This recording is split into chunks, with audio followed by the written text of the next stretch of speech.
ஈரோடு மாவட்டம் சத்தியமங்கலம் அருகே தக்காளி ஏற்றி வந்த சரக்கு வாகனத்தை காட்டு யானை வழிமறித்த சம்பவம் பரபரப்பை ஏற்படுத்தியுள்ளது.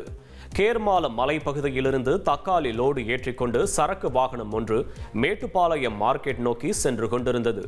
அப்போது கானக்கரை கிராமம் அருகே வாகனம் சென்றபோது வனப்பகுதியிலிருந்து வெளியேறிய காட்டு யானை ஒன்று வாகனத்தை வழிமறித்ததால் ஓட்டுநர் அச்சமடைந்து வாகனத்தை நிறுத்தியுள்ளார்.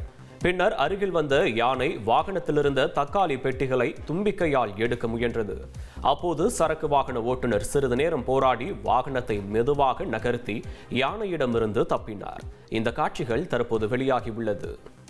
புதுக்கோட்டையில் உள்ள ஒரு கோவிலில் பக்தர்கள் தலையில் தேங்காய் உடைத்து வினோத வழிபாடு நடத்தினர். செல்லுக்குடியில் உள்ள பிரசித்தி பெற்ற வீரலட்சுமி அம்மன் கோவிலில் ஆடி திருவிழா கடந்த 10 நாட்களாக நடைபெற்று வருகிறது. விழாவின் ஒரு பகுதியாக பக்தர்கள் தங்கள் நேர்த்திக் கடனை செலுத்தும் விதமாக தலையில் தேங்காய் உடைக்கும் நிகழ்ச்சி நடைபெற்றது. இதில் கோவில் முன்பு நேர்த்திக் கடன் செலுத்தும் பக்தர்களை வரிசையாக அமர வைத்து கோவில் பூசாரி பக்தர்களின் தலையில் தேங்காயை உடைத்தார். அதனைத் தொடர்ந்து பக்தர்கள் பூசாரியிடம் சாட்டை அடியும் பெற்றுக்கொண்டனர்.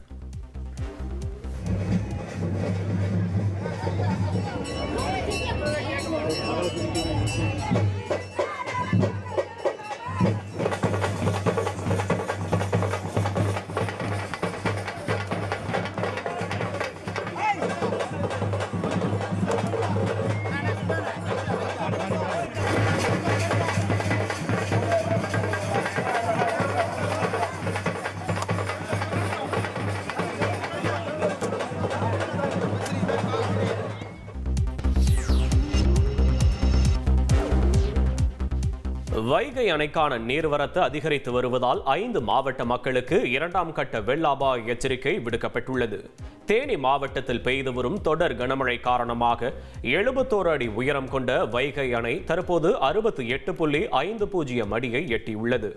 இதனையடுத்து தேனி, மதுரை, திண்டுக்கல், சிவகங்கை, ராமநாதபுரம் ஆகிய 5 மாவட்ட வைகை ஆற்றங்கரையோர மக்களுக்கு 2ஆம் கட்ட வெள்ள அபாய எச்சரிக்கை விடுக்கப்பட்டுள்ளது. வைகை அணை முழு கொள்ளளவை எட்டும் நிலையில் உள்ளதால் 5 மாவட்ட விவசாயிகள் மகிழ்ச்சி அடைந்துள்ளனர். ட்ரெண்ட் ஆக்கிக்கோங்க. தந்தி டிவியின் சப்ஸ்கிரைபர்ஸ் அண்ட் ஃபாலோவர்ஸ் குடும்பத்தில் நீங்களும் இணையுங்க.